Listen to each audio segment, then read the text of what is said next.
It is a big weekend for local fans of science fiction and pop culture. Roc-Con, Rochester's own version of Comic-Con, starts tomorrow night at the Kodak Theater on the Ridge. That's right, and they've got a big name coming in to talk to fans this year. She calls herself the queen of this kind of event, actress Marina Sirtis. She played Counselor Deanna Troi on Star Trek: The Next Generation. We were able to get her on the phone. She is awesome. Take a listen. I know a lot of your fans are going to be flocking to the to see you that weekend, no doubt. I guess I have to say, what do you plan to talk about? What kinds of things are you hoping that fans will ask you, or what are your plans when you come to Comic-Con? Well, you know, I've been doing this for a long time now. Yeah. I'm pretty much the convention queen of the next generation. I am. I really enjoy doing them. My favorite part of the weekend is the Q&A. Yeah. Which, because I've been doing it for so long, and I'm pretty much asked the same questions over and over, has kind of evolved into a stand-up routine, which is fantastic for me because I come from the stage and really don't get an opportunity to be in live, you know, anymore in Los Angeles.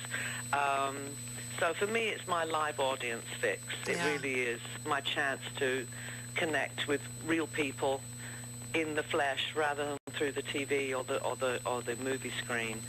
And I love it. I really enjoy it. I love meeting the fans. We have an opportunity as people in this genre, which is basically sci-fi, fantasy, horror.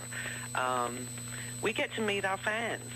You know, we get to see the people who turn on their TV sets every week to watch us. And basically, we get to meet the people who are responsible for our success, because we don't become successful in a vacuum. We become successful because people support our careers, either by turning on their TV sets, or if we're musicians, you know, buying our CDs or downloading songs, or, you know, if we're movie actors, paying money to go see us in the theaters. It's, we owe it all to the public. So, like I said, in our genre, we do have this unique opportunity to say thank you to our fans. You know, I love to hear you say that you, after all these years, you've not become jaded by the public or jaded by, you know, how fans are, or the public can be. I shouldn't say fans are fans. I think the public in general can sometimes turn on people, you know, and that makes some performers a little jaded, a little leery of the public. But you're saying, you know, I owe my success to them, so I'm going to relish being with them. But you know, we all do. Whether we are successful because of a good thing or famous because of maybe some bad behavior, it's always down to the public whether we become a name. You know, listen, the Kardashians are way more famous than I am, but their fame is related to their way of life, say, not so much a talent or a gift. Yeah. Or, but at the end of the day, it's still the public who's put them in that position at the top of the mountain, you know. So I personally, because I was on a show that the whole family could watch together, I always used to say that pretty much Star Trek and the Weather Channel were the only two things the whole family could sit and watch together.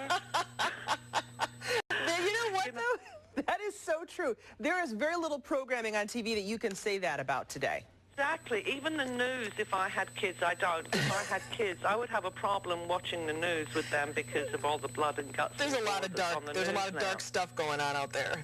Exactly. So I always felt a certain responsibility, because children were watching the show, to conduct my life in a way that was appropriate, I felt. And, you know, fortunately, I've been with the same man for nearly 30 years now, for 27 years.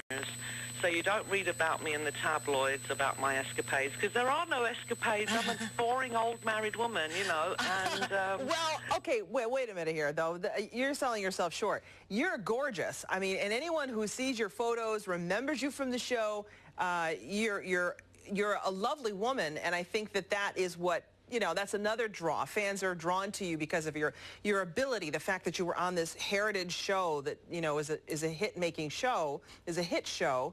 But then on top of it, you know, you're so glamorous. I mean, you were I think, one of the most glamorous people on Star Trek. I thought, wow, she's really beautiful. Oh, she's too pretty. Does anyone ever tell you, has anyone ever told you, you're too pretty to be in space? You know what? That was 25 years ago, my darling. Listen, I know I have mirrors in my house. I know I still look good for my age. Yes! But it takes much longer than it used to. Let's just put it that way. Such a cool lady, really very friendly, very unguarded, and I love that. And she cannot wait to meet the fans here in Rochester this weekend, so you will be in for a treat if you love Marina. We're going to have more with her coming up at 8:30. She looks back on her years on Star Trek. I love what she has to say about being on the show. Okay, that's coming up at 8:30. First, though, more jokes with Hannah at the Comedy Club in Webster, the all-new Comedy Club. It's all fancy now. I like it. It's nice.